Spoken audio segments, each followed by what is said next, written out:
ഒരാൾ തെറ്റായ പാതയിൽ നിന്നും നേർവഴിയിലേക്ക് നീങ്ങാൻ ശ്രമിക്കുമ്പോൾ മുന്നിൽ ശൂന്യത മാത്രമായിരിക്കും.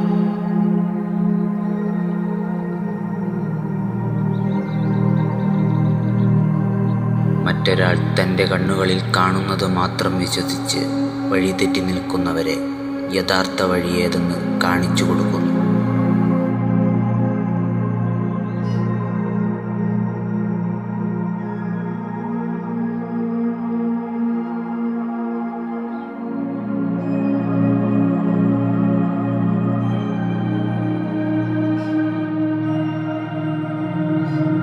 സാഹചര്യങ്ങളാണ് എല്ലാവരിലും തെറ്റും ശരിയും നിർണയിക്കുന്നത്.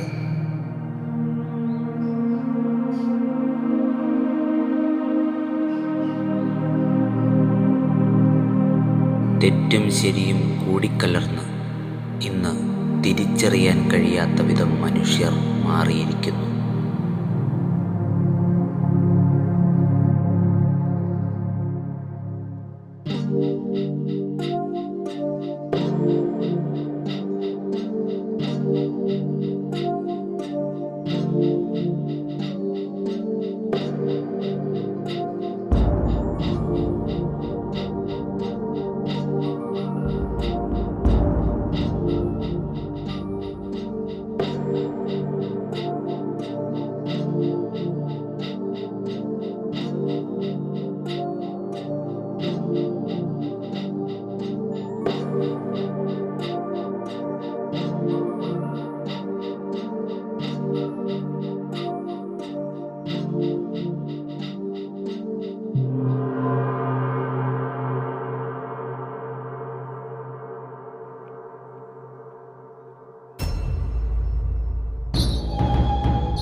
അതിങ്ങനെ തന്നേക്കാവോ?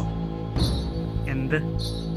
എൻ്റെ അടിച്ചു മാറ്റിയ വാച്ചേ എങ്ങെടുക്ക്.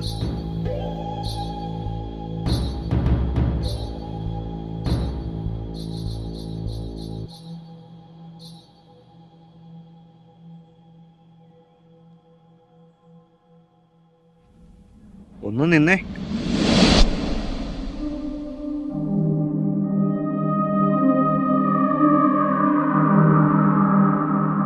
ഈ വാച്ചിന് ഏകദേശം ഒരു 12,000 രൂപ വരും. നീ ഇത് കൊണ്ടുവരുന്നെങ്കിൽ എത്ര രൂപയ്ക്ക് വിറ്റേനെ? അതൊരു നല്ല പ്രവൃത്തിയല്ല.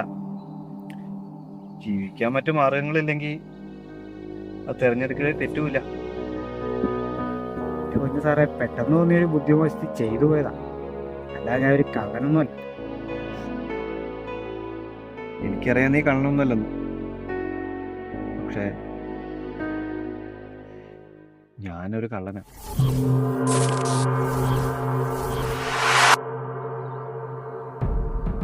സാറ് കള്ളനോ? ഒന്ന് പോ സാറേ, സാറിനെ കണ്ടാ പറയില്ലല്ലോ. ഒരുപാട് പറ്റിക്കപ്പെട്ടതാ ഞാൻ. അതിനുശേഷം ഞാൻ കണ്ടുപിടിച്ചൊരു മാർഗമാണ് ഈ മോഷണം.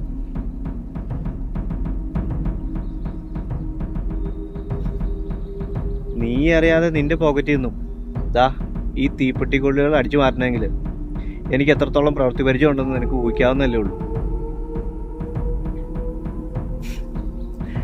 10-20 കൊല്ലേ ഞാൻ ഈ തൊഴിൽ തുടങ്ങിയിട്ട്. അതിൽ ഇന്നേ വരെ ഒരു പ്രശ്നം ഉണ്ടായിട്ടില്ല. കാരണം ഞാൻ തിരഞ്ഞെടുത്ത പാത കറക്റ്റ് ആയതുകൊണ്ടാ.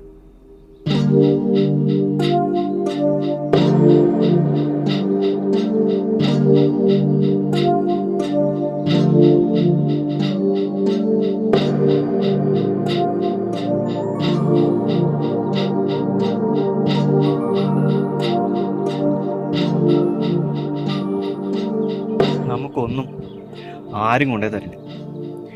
നമുക്ക് ഇഷ്ടമുള്ള അങ്ങ് എടുത്തോണം. നിനക്കും ഈ പാത തിരഞ്ഞെടുക്കാം.